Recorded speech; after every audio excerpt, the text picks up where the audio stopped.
Today, we'll be taking a look at another medical research paper from the University of Iowa Department of Neurology.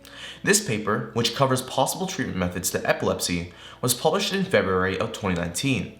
As always, I've linked the full paper and its authors in the description below. In this video, I'll break down the key terms, purpose, methods, and results of this paper in this next few minutes.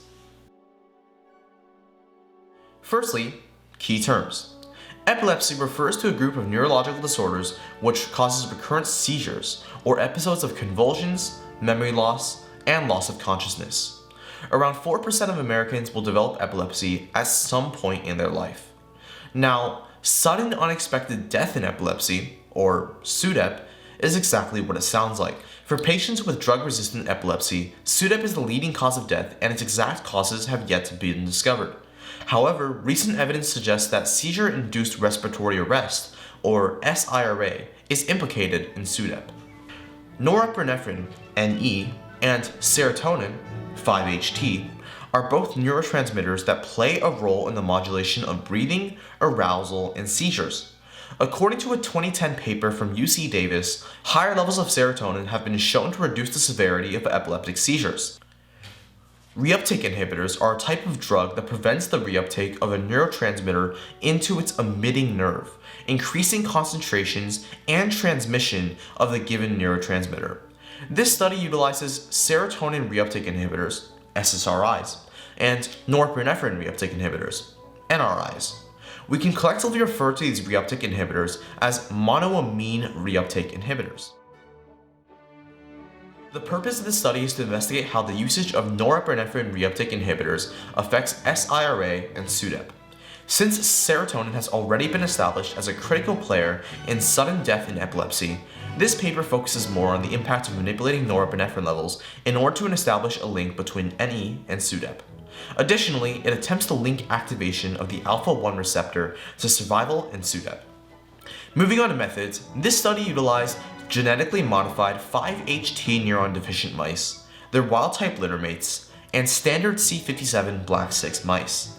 As implied by their name, 5-HT neuron deficient mice have virtually no serotonin neurons in their central nervous system, while their wild-type littermates are normal. This study's primary method is measuring how the usage of reuptake inhibitors can alter the effects of an artificially induced seizure. Let me describe that in a little more detail. Investigators implanted a small subset of mice with EEG/EMG head mounts, which would allow them to monitor brain electrical activity during and following seizure induction.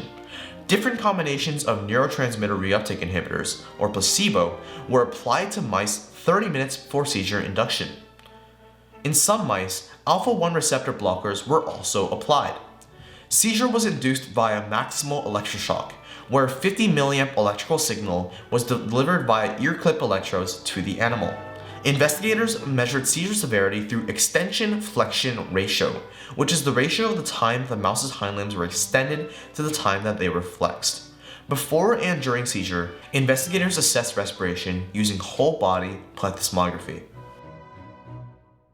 Let's move on to the results. First of all, administration of norepinephrine reuptake inhibitors, reboxetine or atomoxetine, significantly increased survival rates following epileptic seizure.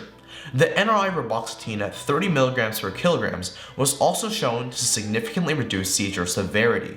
Secondly, administration of the alpha-1 receptor antagonist, or blocker, prazosin, prevented the positive effects of any reuptake inhibitor, whereas survival rates would increase nearly fourfold with the administration of serotonin reuptake inhibitors. Applying them in conjunction with prazosin would completely nullify this positive effect. Finally, investigators found that the beneficial effects of NRIs were not impacted in 5-HT neuron deficient mice. However, they did find that these beneficial effects were nullified by NE neuron deficient mice. From these results, researchers drew a few different conclusions. Firstly, monoamine reuptake inhibitors increase seizure survival rates in mice, regardless of whether or not the mice had serotonin neurons. This study also shows that the protective effects of these neurotransmitters are mediated through the alpha-1 receptor, as blockading this receptor with prazosin nullified any protective effects given by other reuptake inhibitors. All these neurotransmitters work through protecting breathing, suggesting that other pharmacological ways of enhancing breathing would be effective in SUDEP mitigation. Please read the full paper below, and thank you for watching.